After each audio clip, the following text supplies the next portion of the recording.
పరిశుద్ధ గ్రంథములో దేవుని వాక్యమును ధ్యానించుకుని ద్వితీయోపదేశకాండము 31వ అధ్యాయము 6వ వచనము. భయపడుకుడి, వారిని చూచి దిగులు పడుకుడి, నీతో కూడా వచ్చేవాడు నీ దేవుడైన యెహోవాయే, ఆయన నిన్ను విడువడు, నిన్ను ఎడబాయడు. ఆమేన్. నీవు వారిని చూచి భయపడవద్దు. వారు అనగా దేవుని ప్రజలకు వ్యతిరేకంగా నడిచేవారు, తిరుగుబాటు చేసేవారు.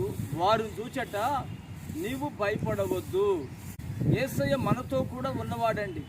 మనం ఎక్కడికి వెళితే అక్కడికి మనతో కూడా వచ్చి మన జీవితంలో తన మహిమగల కార్యాలు చేయగలిగిన వాడు.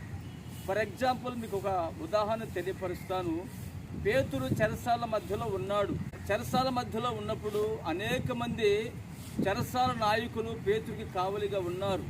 కానీ పేతురు అనుకుంటున్నాడు, నాకు ఎవరూ లేరు కాబట్టి నేను ఇక్కడ ఈ చెరసాలలో బంధించబడ్డాను అని అనుకుంటున్నాడు. కానీ పేతురుతోనే యేసయ్య ఉన్నాడు.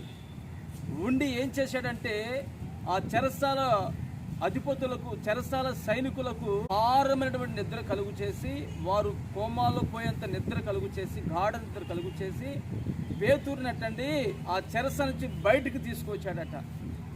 ఆ క్షణాన పేతురు అంటాడు, ఇది నాకు తెలియకపోయేనే, ఇది కళ నిజమా అని ఆశ్చర్యపోతూ ఉన్నాడు. ప్రేమణ దేవుని బిడ్డారా, పేతురు చెరసాల ఉంటే చెరసాలతో కూడా యేసయ్య ఉన్నాడు. ఈరోజు నా యేసయ్య నీతో కూడా వచ్చేవాడు.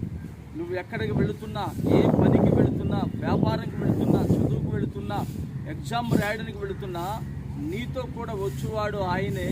నీవు భయపడవద్దు, దిగులు పడవద్దు, కలవరపడవద్దు.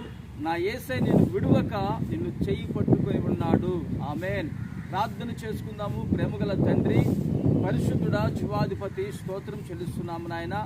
నీతో కూడా వచ్చేవాడు నీ దేవుడైన యెహోవాయే అని మీరు మాకు ఈ రోజున వాగ్దానం ఇచ్చున్నారయ్యా. స్తోత్రం. పేతురు చెరసాలలో ఉన్నప్పుడు అతనితో కూడా ఉండి చెరసాల గేట్లు తెరుచుకొని అతను బయటకు వచ్చే విధముగా మీరు ఏ రీతి కార్యము చేసి ఉన్నారో ఈ రోజున మా బిడ్డలకు కూడా మీరు తోడై నిలిచి ఈ కార్యములు జరిగించి ఈ వాగ్దానమును బిడ్డల జీవితంలో స్థిరపరిచి మహిమ పొందుకోమని యేసు నామమున ప్రార్థిస్తున్నాను తండ్రి. ఆమేన్.